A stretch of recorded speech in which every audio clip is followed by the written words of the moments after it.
PCC అధ్యక్షులు మహేష్ కుమార్ గౌడ్ గారు, ఉప ముఖ్యమంత్రి బట్టి విక్రమార్క గారు, పెద్దలు ఉత్తమ్ కుమార్ రెడ్డి గారు, తుమ్మల నాగేశ్వరరావు గారు, శ్రీధర్ బాబు గారు, సీతక్క, పొంగులేటి శ్రీనివాసరెడ్డి గారు, పొన్నం ప్రభాకర్ గారు, వివేక్ వెంకటస్వామి గారు, వాకిటి శ్రీహరి గారు, కవ్వంపల్లి సత్యనారాయణ గారు, మేడ్పల్లి సత్యం గారు,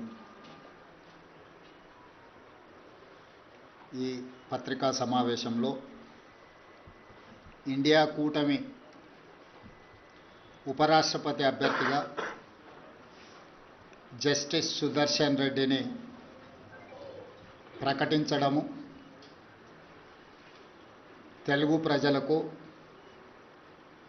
ముఖ్యంగా తెలంగాణ ప్రజల యొక్క గౌరవ ప్రతిష్టలను పెంచింది. ఈరోజు దేశ రాజకీయాలలో ఒక పక్కన రాజ్యాంగాన్ని మార్చాలి, రిజర్వేషన్లను రద్దు చేయాలి, ఎన్నికల్లో నెగ్గాలి అంటే ఎన్నికల కమిషన్ను కూడా దుర్వినియోగపరిచి బ్రతికున్న ఓటర్లను చనిపోయినట్టుగా, లేని ఓటర్లను ఉన్నట్టుగా నమోదు చేసి ప్రజాస్వామ్య ప్రక్రియను అపహాస్యం చేస్తున్న ఎన్డీఏ ఒక పక్కన, మహాత్మా గాంధీ గారి స్ఫూర్తితో సాధించుకున్న ప్రజాస్వామ్యం, శాంతియుతంగా ప్రపంచాన్నే జయించవచ్చు అని ఆదర్శంగా నిలబడిన మహాత్మా గాంధీ గారి స్ఫూర్తితో డాక్టర్ బాబాసాహెబ్ అంబేద్కర్ గారు అందించిన రాజ్యాంగాన్ని రక్షించడం, రాజ్యాంగ స్ఫూర్తిని కొనసాగించడం, రాజ్యాంగబద్ధమైన సంస్థల్ని పరిరక్షించడం, ఇండియా కూటమి ఈరోజు ఇంకొక పక్కన. అందుకే రాజ్యాంగ వ్యతిరేకులైన, రాజ్యాంగాన్ని రద్దు చేయాలని కుట్రలు చేస్తున్న వాళ్లను ఈ ఉపరాష్ట్రపతి ఎన్నికల్లో ఓడించడానికి ఇండియా కూటమి రాజకీయ పార్టీలకు అతీతంగా, రాజకీయాలతో సంబంధం లేని ఒక వ్యవసాయ రైతు కుటుంబంలో జన్మించిన తెలంగాణ బిడ్డ, ఉస్మానియా యూనివర్సిటీ పట్టభద్రుడు, తెలంగాణ హైకోర్టు జడ్జిగా, ఇతర రాష్ట్రాలలో చీఫ్ జస్టిస్గా, సుప్రీంకోర్టు జస్టిస్గా సుదీర్ఘకాలం సేవలను అందించి రాజ్యాంగాన్ని పరిరక్షించడమే కాదు, రాజ్యాంగ నిపుణుడిగా పేరుగాంచిన జస్టిస్ సుదర్శన్ రెడ్డిని ఈరోజు అభ్యర్థిగా ప్రకటించడం మనందరికీ గర్వకారణము. ఈరోజు వారిని గెలిపించవలసిన బాధ్యత ప్రతి తెలుగువాడి మీద ఉన్నది.